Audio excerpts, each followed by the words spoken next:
everyone. I'm going to do the tiniest introduction because neither one of these people really needs an introduction. So we have Bill Arning, we all know Bill, and then we have the artist Mckay Otto. So I only have something very, very brief to say about Mckay, and I feel like we know each other well, and we're very close friends. This work is very special to me. It's very near and dear to my heart. And as I look around, I can say this, that as human beings, we recognize the truth. And truth doesn't need an explanation, and it doesn't even need a definition. And I also think that true beauty is recognizable as well. And I think when you look around the room and you experience Mckay's work, you are experiencing true beauty. And that's all I really have to say. Okay.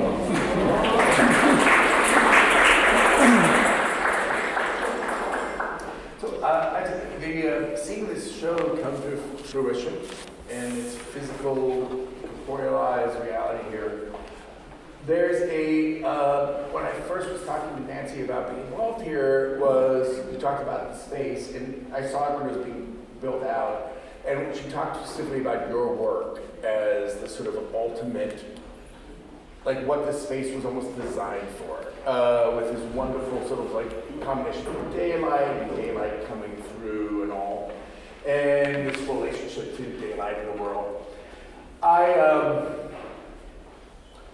We've talked a lot about what your material is, what your substance is. We talked about ethereal light, and we talked about the relationship between the headspace you need to get into to do it. Can you talk a little bit about your daily working process and how that produces the ethereal light?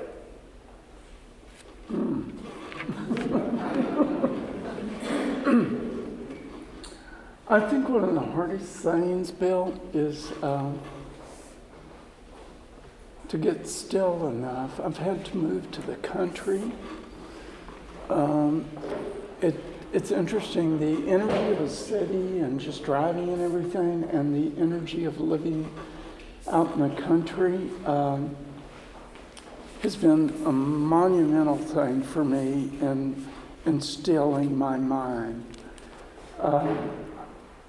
The first thing I do is, it's interesting, meditation, to get there sometimes can be difficult. The more I've done it, the easier it's become. But some days when it's not coming, you'll find me cleaning on my hands and knees, cleaning the floor in my studio to get there. And so I think the most important thing is to keep I leave my ego at the door.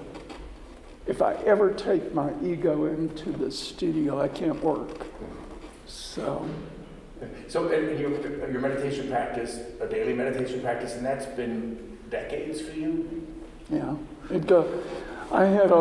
I came into my spiritual journey, my path, started in 1985.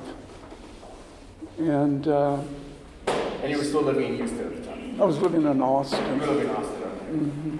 Yeah, that was the beginning of it. Okay. Yeah. So, you talked a little bit about when you go into a meditation space and when you leave your ego behind and trying to sort of like function in the world afterwards. I'm just having seen the studio now, and Nancy and I got to go up to work on the show not that long ago, about maybe 6 weeks ago. I can sort of envision these paintings in this part of Texas that's very natural and very beautiful. But then when we talked earlier, you were like, nature's not a big part of what you're thinking about. But how does the location where you make these infect what you make? It doesn't. It doesn't? It doesn't. When you still your mind, you get to that point of nothing and everything. And it's interesting, as I look at my work, I see nothing. And when I say thing, I think in terms of the material world. Everything in here is material, and so it is a thing. And yet everything's there. I mean, it's that whole thing that the dichotomy of it all. Well, I mean, because there is the literal reality of what these are, and people always like to ask me about it. But then the actual experience of them is so not tied to their physical nature. It is this, it's light bouncing and reflected and affecting the eye and the heart and the brain in different ways. There's, and we've talked about figures from art history that are important to you and getting past the literalness of the paint. Can you talk a little bit about where you went beyond literal paint, where you're going to go the literal, like an eye looking at a color, and how you found a place to work beyond that? Okay. I'll try.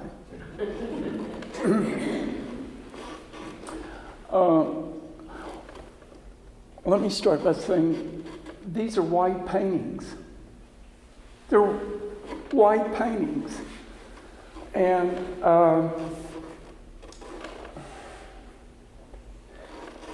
when you look at a two-dimensional painting, you've got light hitting the paint, and paint is a thing.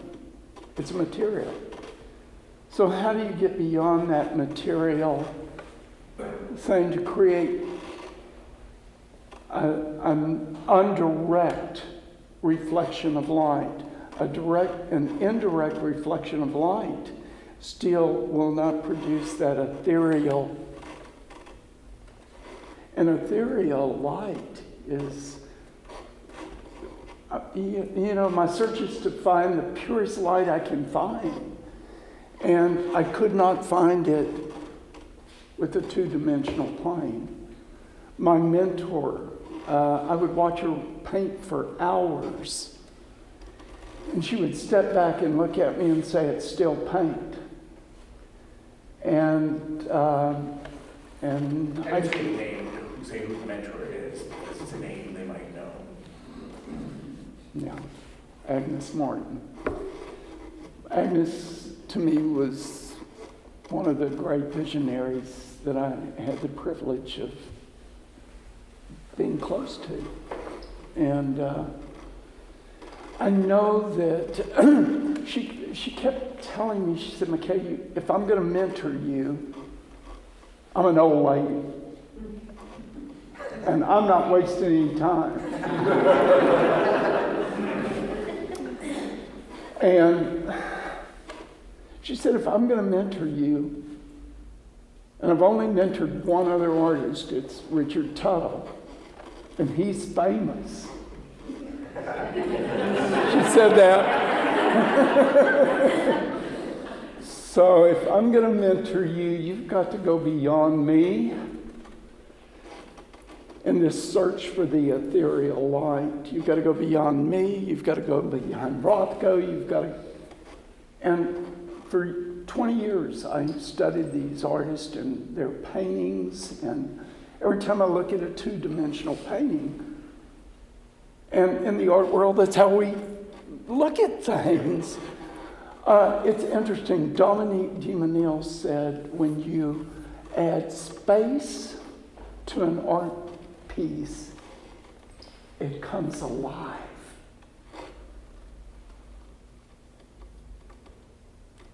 And that's why I think the universe put me here as a sculptor and a painter. Agnes always told me, she said, "Mckay, I can't sculpt, and you can sculpt. And don't forget the sculpting as you go on your journey." And if you look at the other side of this wall, you'll see some of the sculptures too. And those sculptures are my fight between the material world and the ethereal world. I'm holding on to, and you see, but the material, literally, Bill, don't you think it abstracts itself? Yeah. Yeah, although there's a mass to the sculptures, and if you haven't seen the inside of the wall there's a heaviness to those, particularly the black ones, that is the opposite of the sort of all light refracting around that's in this room. Actually, I did pull up before when we were talking this morning. It's like we were using the word ethereal a lot. And I just was like, I should look up the definition. And it's an extremely delicate and light in a way that seems too perfect for this world, which immediately goes to back to the realm of the spiritual and the meditative. Yes.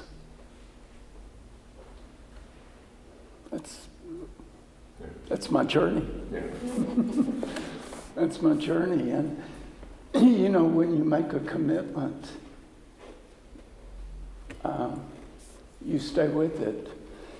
I had an experience that happened Christmas, not this year, a year before, where I had, I don't want to make this sound too ethereal here myself. Can you be too ethereal?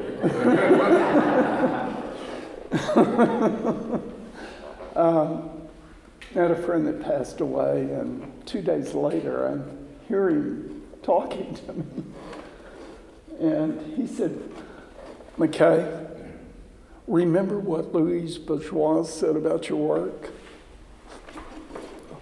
I was, no, I don't want to remember.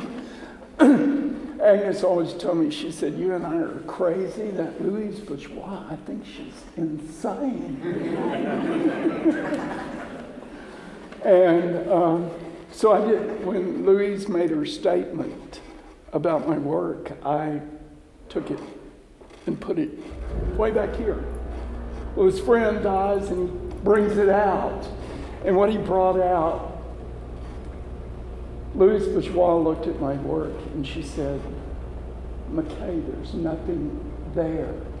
No thing there." People looked at it, and I can talk about this because it was documented, it was filmed. People said, "Well, God, Louise, there's a grid and there's color." She went back, crossed her arms, backed up, and she declared, "There's nothing there." But that's what I've been trying to do.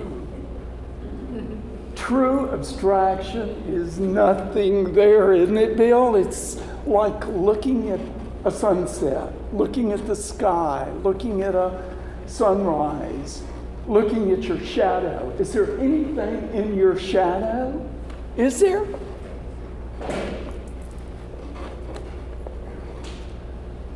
So I work with shadow and light. It's real simple, but very hard.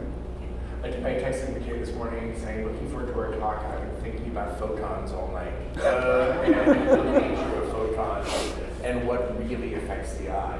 And I wrote a little essay for the catalog we published about doing observational astronomy when I was in college, and how they would told me to look at the colors of the stars, and stars are infinitely far away, so it was called point light objects, and like they just look like white dots.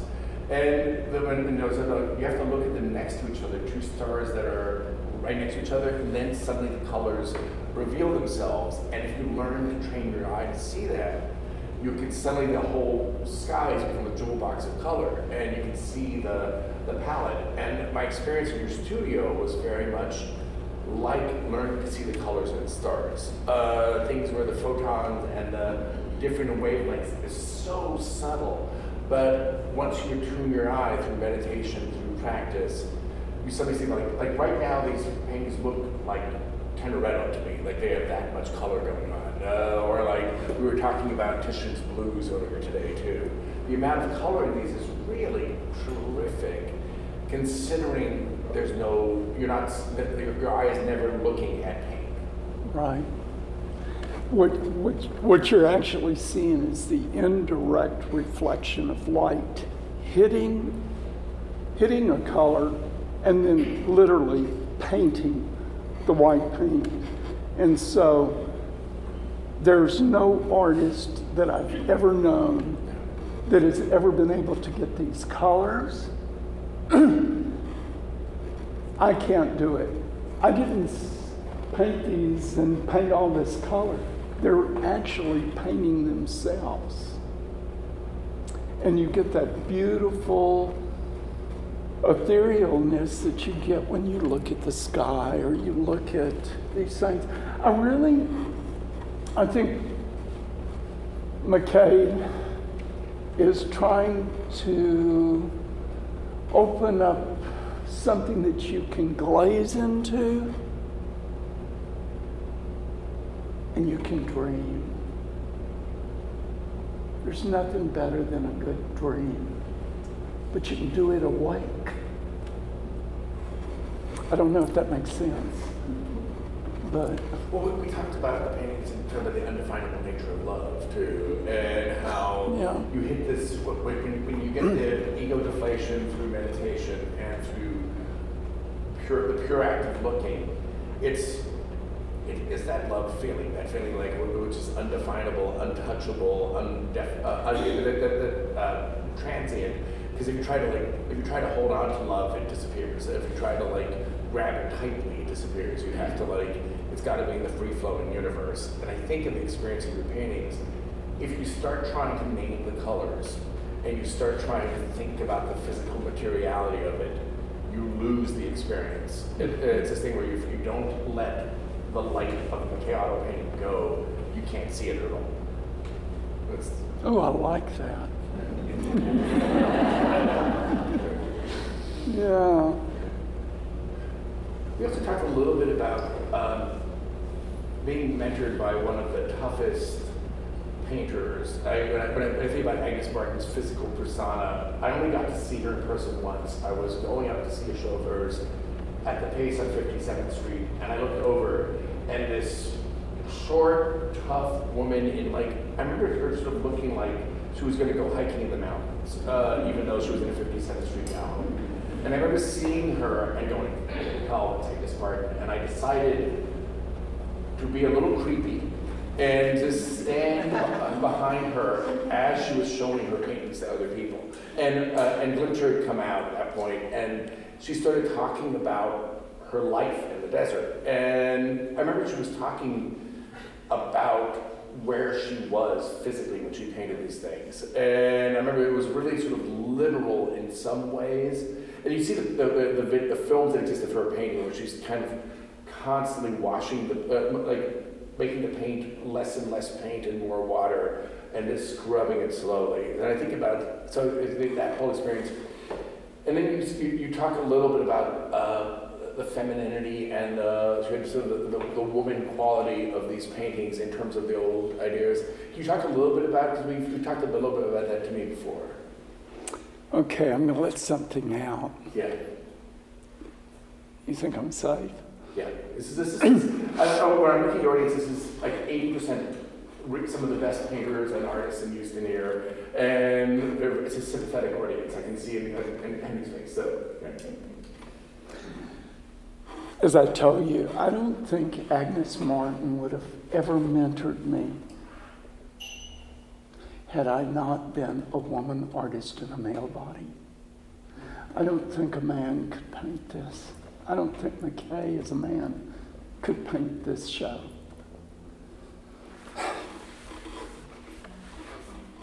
I don't know what it is, but I'm able to touch that feminine part of me. And I guess that's why most of my friends are very, very strong, beautiful women. They really are. And my husband and I've talked about that. And I really feel like it's this female side of me that I'm not afraid of when I'm in the studio. It's there, and I honor it, and Agnes and I never talked about sex or sexuality, ever. And yet I knew she was gay, and she knew I was gay. She did know I was gay. But it's interesting, the other person she mentored is Richard Tuttle. And if you read in that big museum book, Richard says, I'm a woman artist in a male body. So, we live in a world that's really confused right now, and the energy is going in a lot of places. And I really think this pure love, which comes from the female side, is maybe the thing that it could save us most on this planet. And I know I have no choice. I have to do this work. There's not a choice. And whether people like it or not, or can relate to it, I find the people that really are attracted to it, I would like to almost say they're light workers. They're into the light. You can either do work in light or you can do it in darkness. And there's no history here. And I think I worked with that space, but when you think of the Tao, and I'm a Taoist, there's no space and no time in the Tao.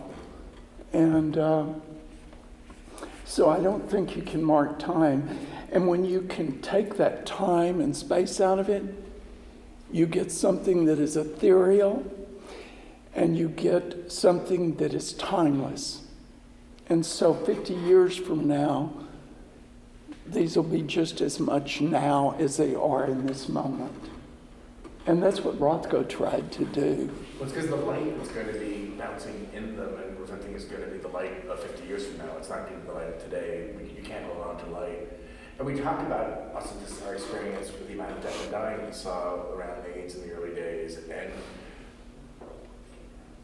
and that affected my spirituality. It affected my ability to understand that this is not about holding on to this reality. And I see these as a type of healing practice also. We talked about light as a healing, that light itself is healing. Light is something when you go out into nature and you let that light pour over you. And I was talking about the experience of looking at your paintings, when I'm floating in the lake and the only thing I'm experiencing is the water and the sky with the clouds above me, and I feel just there is everything is infinite. Then that's the feeling I get with your paintings, and that's a healing spirit. Which is harmony. Yeah. And in harmony you have balance. So you have a balance between everything and no thing. Yeah. Is that right? Yeah. Yeah, and the no thing is such a fascinating concept, because when you're meditating, and when I'm meditating, and I go into my meditation and I am full of my concerns of the world, and then I feel myself slip away and I'm not there anymore, and suddenly nothing's that upsetting anymore, because I'm not trying to grab for the attention I'm not getting, or the money I want to be making, or the trip I want to be planning. I'm just sort of this is it now. This is all there is. And that's a beautiful spirit. So you're glazing at that. And that's what I hope.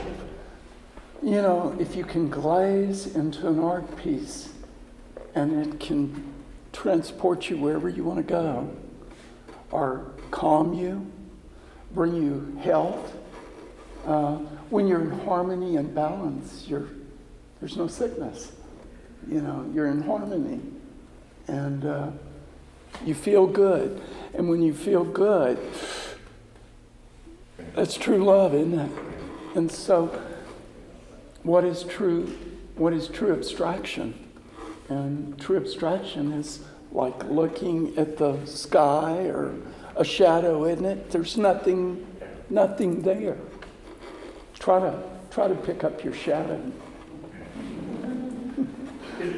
My training's in sort of standard art history. I always look at the two opposing meanings of abstraction. One is that literal, this is all there is, a Donald Judd box. You look at the you look at the Judd box, you think about the history of masculineness, rationality, geometry.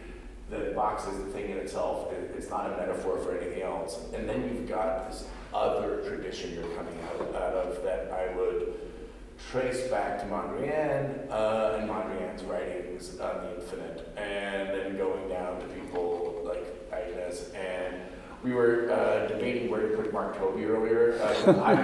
Mark Tobey's one of my favorite artists in art history. And we were like, oh, you have a much more ambivalent relationship to Tobey. Tobey escaped abstract expressionism and the macho environment in New York because he and his partner Morris Graves, they were the gay guys there, and they went and founded what's called the Pacific Northwest School, which was a type of abstraction which was based on meditation, spirituality. I believe they were both Jains and did that form of meditation. And it's this sort of alternative to the traditional history of abstraction. And I've always just loved those guys. I thought that was this beautiful period. Like, how far away can you get from the Cedar Tavern and still be making abstract paintings? I like that. Yeah. Now, so can we talk a little bit more about the Tao for people who may not quite understand because I can see the Taoist implications and the origin of the paintings. What about the Tao informs your art making? Okay. This was a meditation almost. Yeah. The Tao says all things come from being, and being comes from non-being. It has resonated with me, and that's what I think of. If I started painting, this is all things. Everything's there. And it comes into being. Being and non-being. I can think about that for the rest of my earth life. You know, the more I know, the less I know. It really, in the practice of, and just living, and I'm not going to tell you my age, but... But also the Tao, you resist nothing, you judge nothing. And there's an incredible piece of practice where you're just like, today I will judge nothing that I see. Today I will resist nothing that happens. And it's that incredible freedom of floating down the river, because you can't change the course of the river. I'm going to float down the river and experience the stream of consciousness as it comes. Exactly. How do you get that in a moment? Yeah. Yeah. You know, how do you show the infinite and the finite? Think about that. How do you show the infinite and the finite? Yeah, that. And we have the one behind us that is the most landscape because of the orientation, because of the color in it. And when I see this, I think about the fact that there will be another sunrise tomorrow, and there'll be another sunset tonight, and that after I'm dead and gone, there'll be more sunrises and sunsets. The sunrise and sunset is not dependent on me witnessing it. And that infinite regress of it doesn't matter what I do, I am not going to change the sequence of sunrises and sunsets. And just going this is perfect as it is. Yeah. If you go back, the Mayan civilization, and when they were thinking about the cosmos, they thought the universe was defined by lines of light. And I think of that a lot. And then I have to let it go because I'm painting a white painting. Yeah. The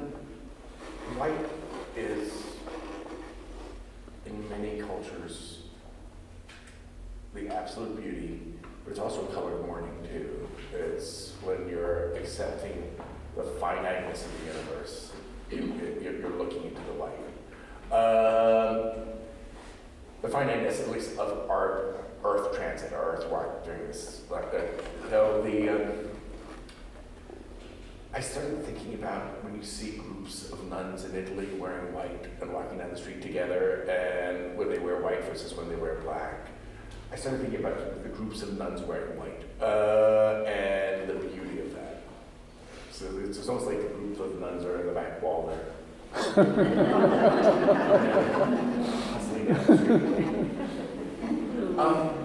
We talked a little bit one-on-one about the grid, the underlying grid, and whether the grid is neutral or whether it's always a sign of the rational mind of trying to order experience. And you talked about the reasons why you accepted that the grid was the best organizational for the structures you were making. Can you talk about what the grid, when it comes into the work, what it means to you?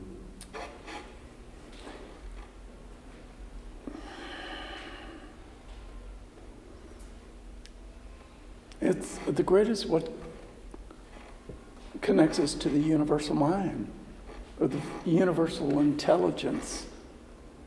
And if everything in the universe is grids and lines, it's interesting, if you'll look at those paintings back there, you'll see the only thing that's really in this world, and it's so small, are these white, almost, they're lines they're the vertical lines, which create action, vertical, and the horizontals just feels so at peace, and it rests with me. So, we're in this active world, and I think the universe has put them there in my practice to be a springboard into the other. What world are these paintings in? Are they in this world? Are they in the other worlds? And you know what? I don't know. I don't have an answer. Because the closer I think I know it, it escapes me. And does that make sense? Yeah. Well, when you talk about the universal line and the grid, there is this communication, like most cultures have a grid-based system. That's why, for those of you who got to experience the Noah Cliff show recently at the Guggenheim, where she had always envisioned her paintings in a circular museum. And she had no way of knowing the Guggenheim would be built, and one day her paintings would actually be in a circular museum. And it was so radical at that show because we're like, oh, here's a museum that's not a grid, and therefore these paintings that are not grids function there. Which, as an exception to the rule, reminding you of that the grid is the universal. You can go back to a Titian or Giotto and figure out the underlying formal grid, the grids and triangles. So the geometries approach the universal language. It's like if we are going to communicate with other beings, it's going to be through geometry, not through language. Exactly. And the vibration of light. Yeah.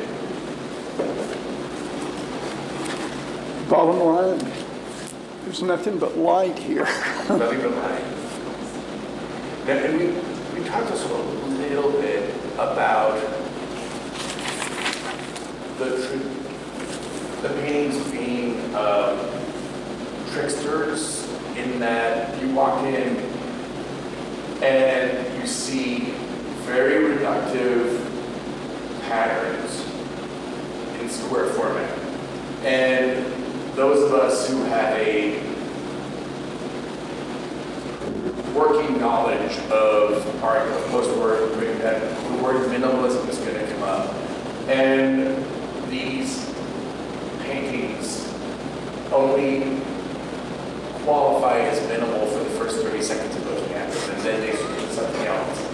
And you're like, and you know, I can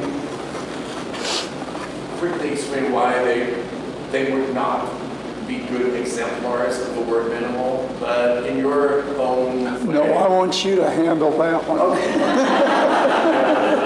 Well, minimalism is about a type of rationality and literalism, the thing in itself.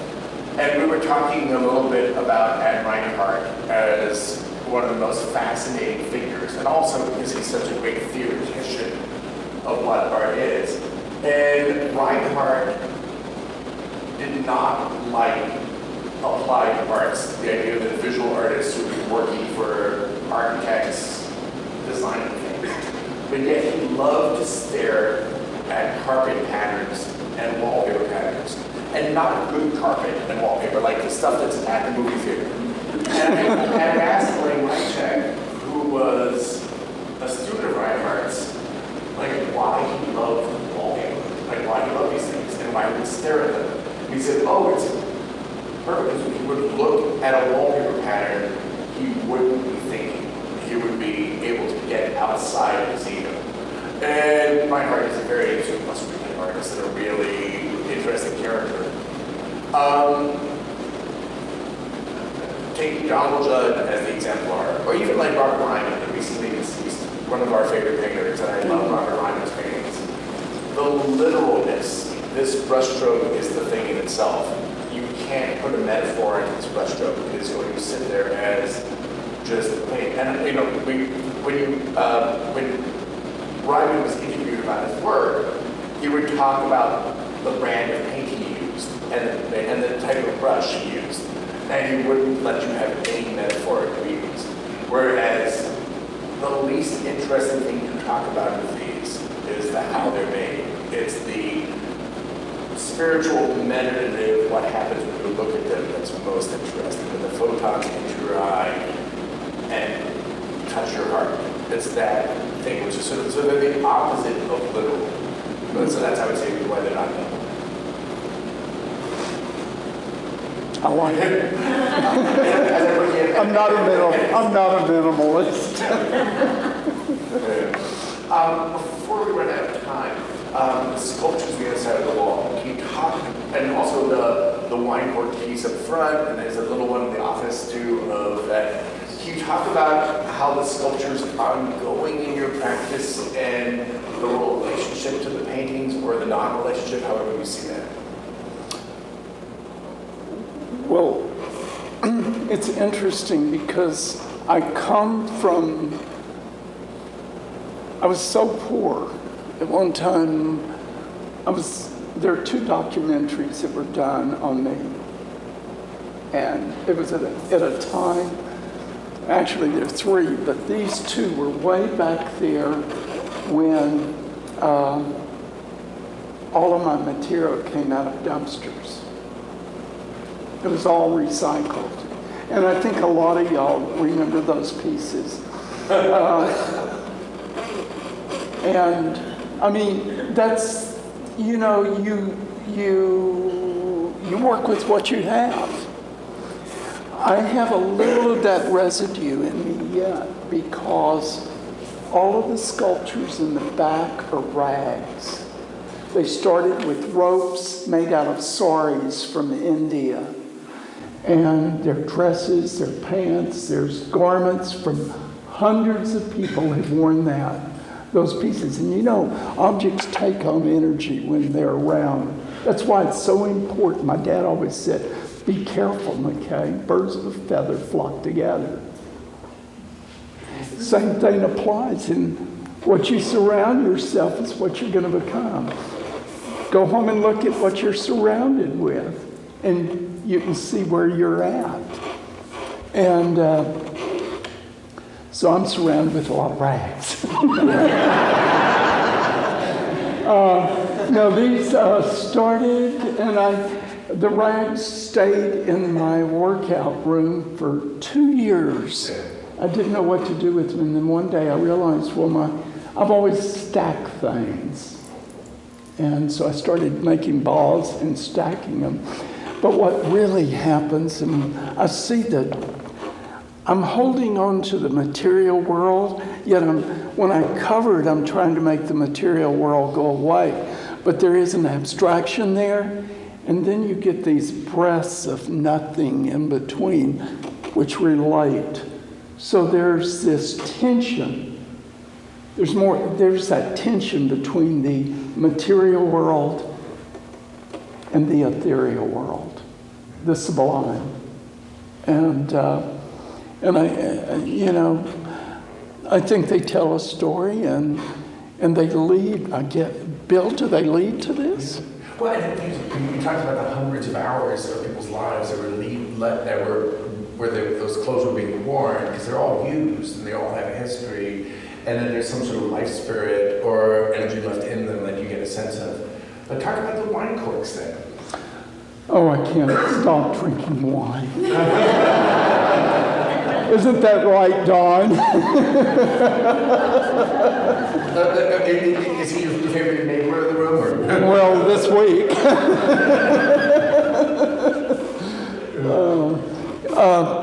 No, we like great wine. But I can assure you, I didn't drink all of those bottles. I have all these restaurants that save me their wine corks. And again, that's at recycling.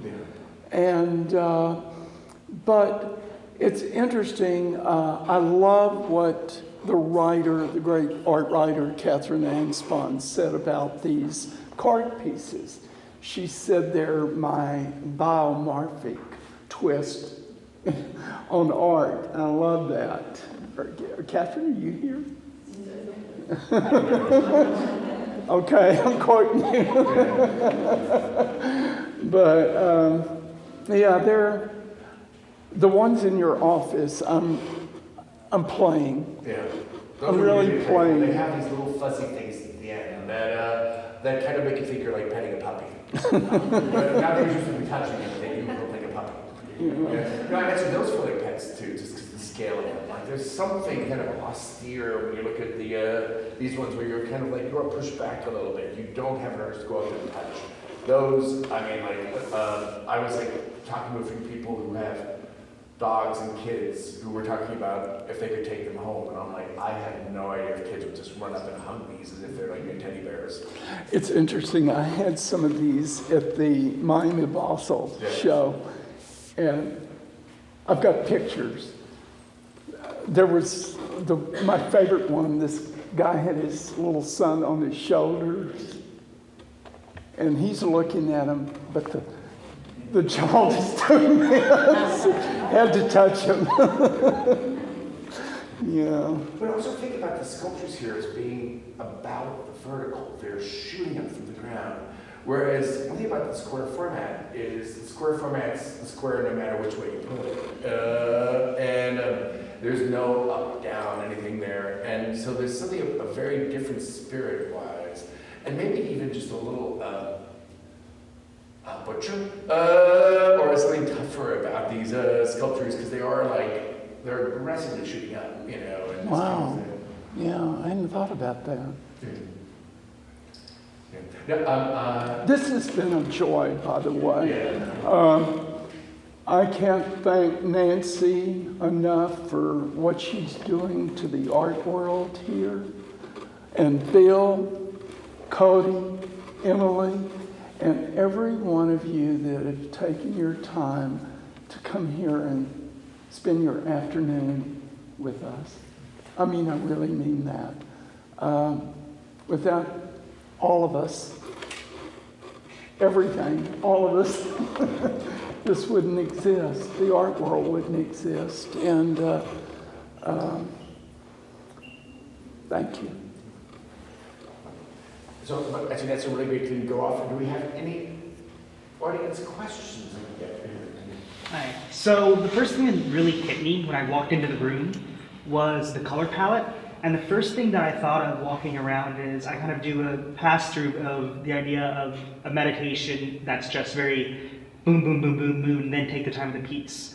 And what I kind of found was this very clinical feeling. And I was curious if you could elaborate on your notion of the artist as social healer with your own works as well as the color palettes, and if you had any thoughts about near-death experiences or anything going on in a clinical or medical environment.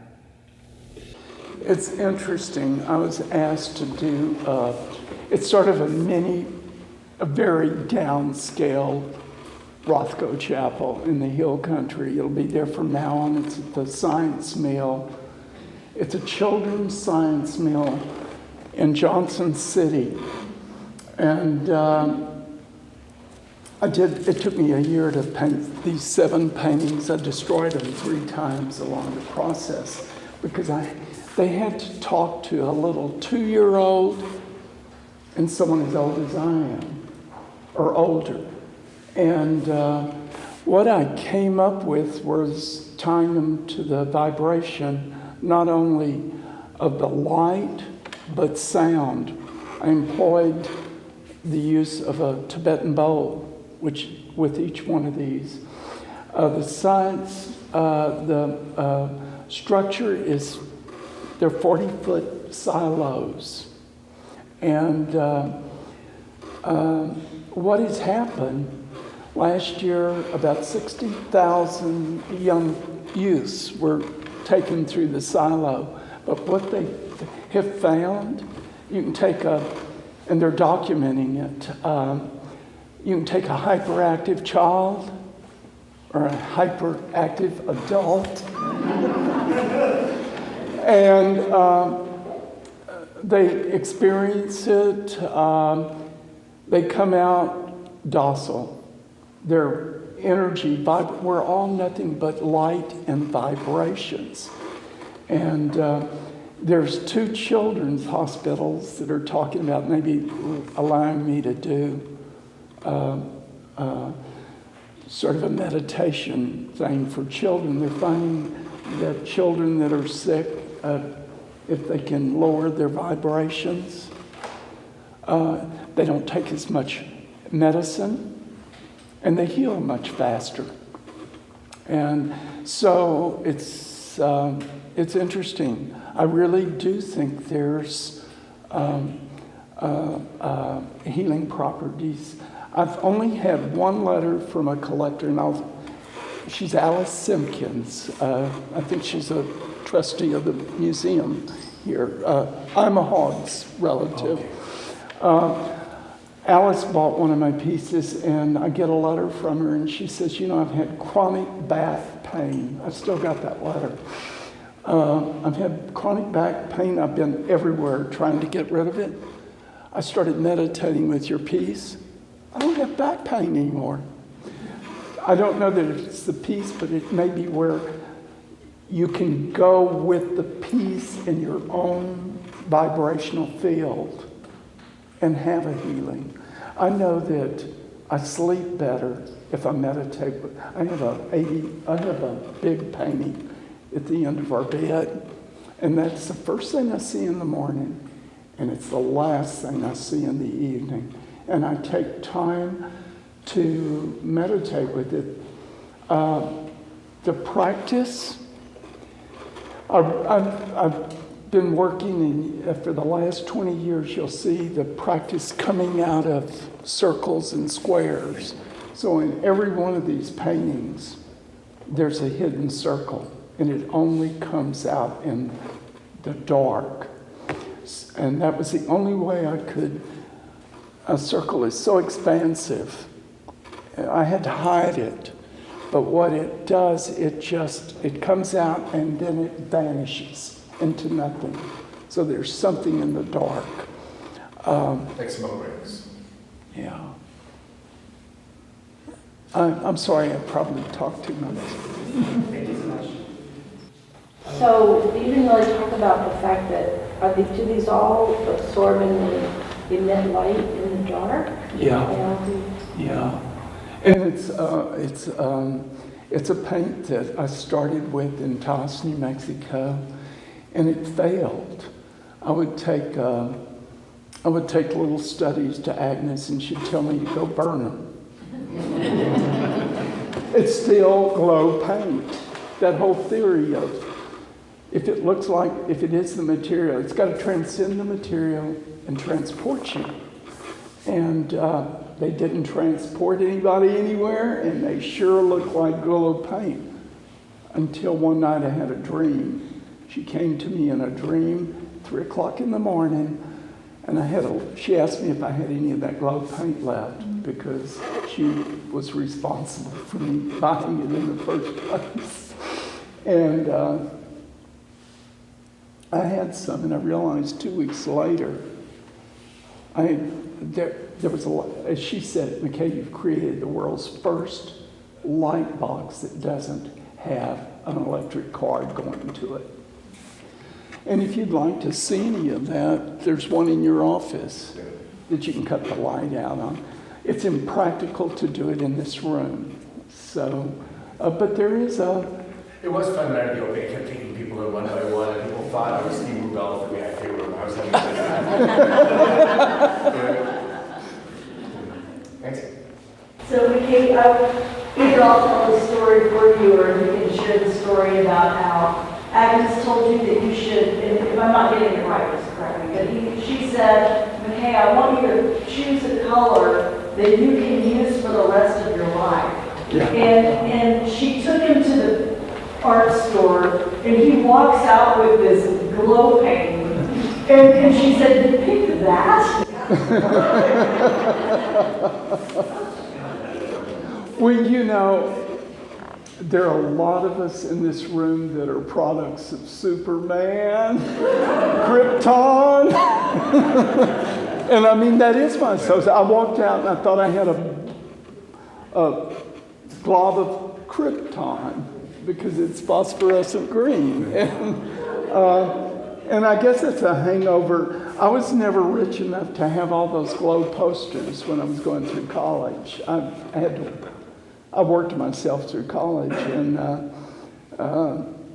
money was very tight. And so all of my friends had them, but I didn't. So I have them now in circles. So when you were talking about ethereal light, I thought immediately of stained glass. And the whole idea that the light, when it comes through there, it's no longer, it becomes spiritual and holy light. Yes. And in a way, I feel like maybe those artists were trying to do something similar. I think you nailed it on the head. I think it's the closest thing. Yeah, I'm just doing it in another way, and it's interesting. There is, in fact, I've studied those windows, and my favorite is the rose windows. I mean, they're just, oof. Extravagant. Oh, but yeah, you've got light coming through, and it's much more intense. If if you've got a red, it's still a red. This practice it's a little bit softer, but think about what I think those reflections are ethereal. That's why they put them in churches. Also, when you're in a beautiful medieval stained glass church in France, and you look down and you see where the light is bouncing on the floor, and you can see the colors in there, that has a similar effect. And Yeah. I think I've told a bunch of people that I did not think I was going to be as moved by the old Kelly Chapel in Austin as I was, and it was really watching the light on the floor and the light move across people's faces where the beauty was. It wasn't staring at the stained glass. It wasn't the other art pieces in there either, for me. Yeah. Was it? Yeah, Would you agree? It was just watching the light and watching the way people, and I ended up finding it really, really moving. And I did not expect that. I thought, because Kelly can be very literal. He can be on the literal side of minimalism, even though he is very nature-based. That's a whole other discussion. But We're not going there today. We got there an hour ago. Any other questions? I have a question. Like, you talked a lot about the white, and I was wondering if you redefine the subjectivity of the white through a kind of temporality. So, it's an accent, okay. So you have a spectrum of the white. The white is not white, and you try to, with the paintings, to redefine the subjectivity of the white in a different dimension, because you talked about also a third dimension. I think the dimension comes in the shadow. Do you see the shadow? You'd never see the light. You would never have that. Look at an Agnes Martin painting, and then look at these paintings, and you'll see the depth, that aliveness, that breath that you can only achieve by dimension. And then I sort of take the dimension away with the white lines, and that the universe. You know where that was inspired? Robert Irwin. Think about Robert Irwin. Yeah. And it wasn't inspired. Wow. Yeah, it was inspired. Yeah. Aaron?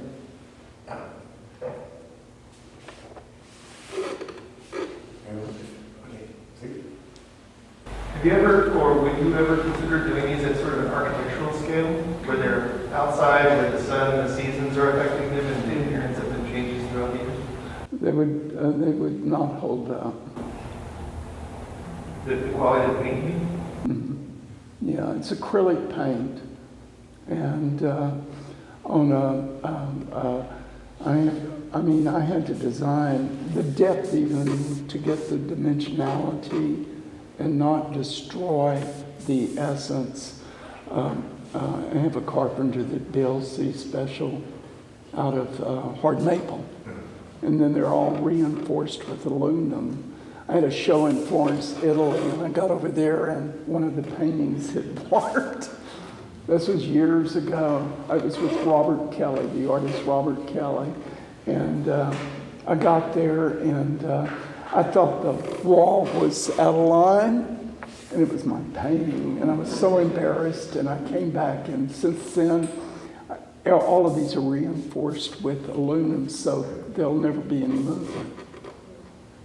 I mean, the engineering and the science behind an art piece, you know, you don't think of that, but it's... Well, those of us that feel think about that all the time.